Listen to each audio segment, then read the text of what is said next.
ako nagpunta sa school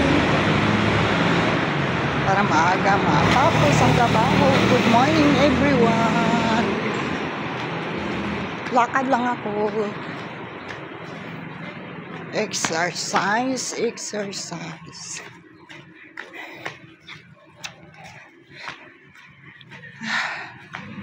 Ang sarap pakiramdam kapag umaga.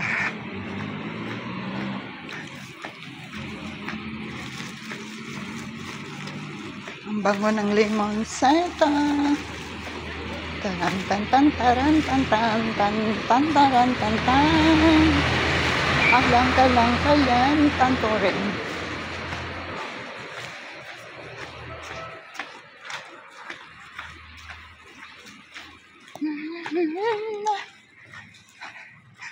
Umaga pa, hindi. Wala pang mga naka-open yung mga store.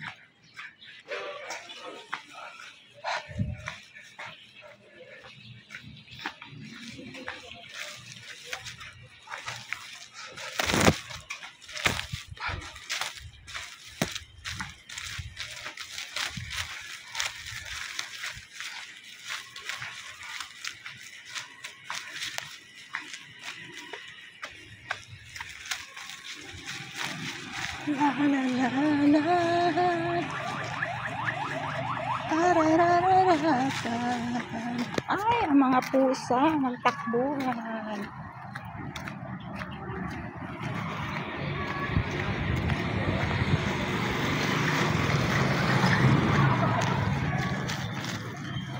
Ang bango ng lemon. Ang lemon. Hindi pa naka-open yung mga store. Masarap na yung masarap pakiramdam kapag umaga tayo ng trabaho. Guys, ito ang feeling sa sa syudad. Parang walang tulugan ang mga tao. Kasi iba-iba yung trabaho ng mga tao dito. Kasi may panggabi, may nag-drive. Parang walang tulugan ba? Kasi manggod. Ang kagandahan lang kasi maraming ilaw. Parang hindi masyadong takot ba.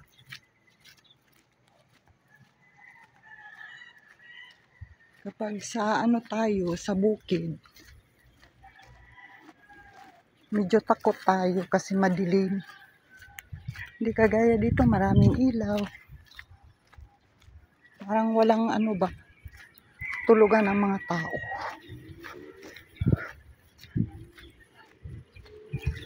Iba talaga ang bukid. Mas masarap sa bukid kapag may negosyo tayo, may farm. Kasi may mga babuyan.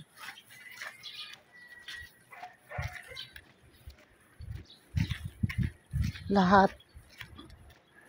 Kung magsipag ka lang ba, magtanim ng mga gulay, mga produkto. Yun ang sa bukid.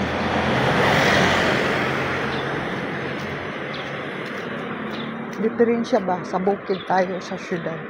Kapag sa syudad lahat bayaran, tubig, ilaw, lahat. Kailangan ka man may trabaho dito o business.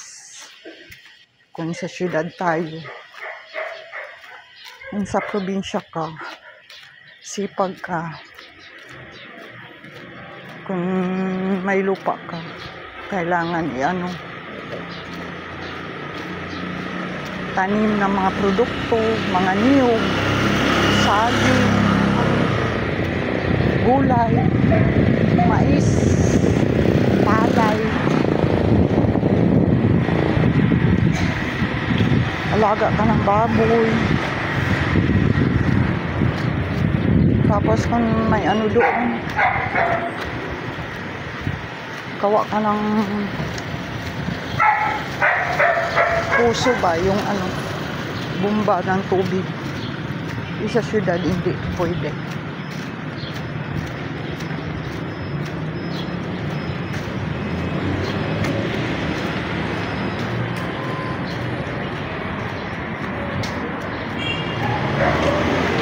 Kailangan lang tayo magsipag.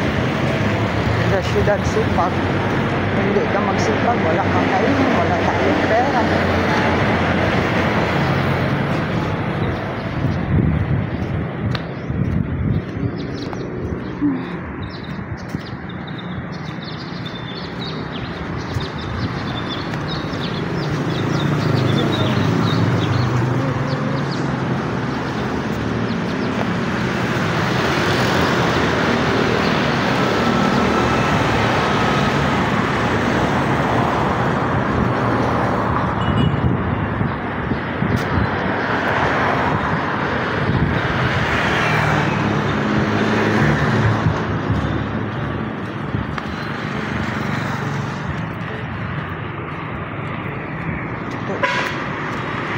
Business ng mga mayaman.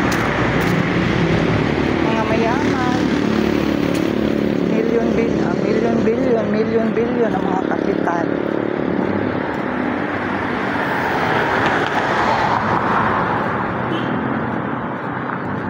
Hindi tayo mayaman. Okay lang. Basta makakain na. May konting pera. Sapat na.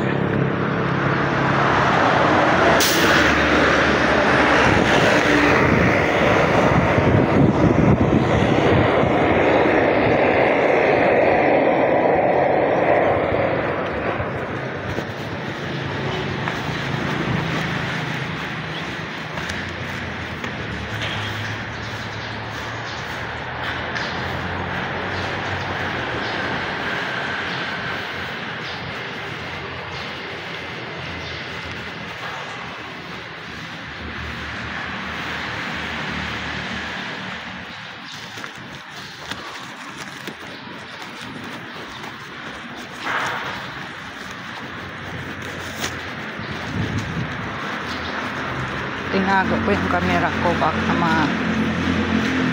makamerahan yung iba kasi bawal baka magagalit sila.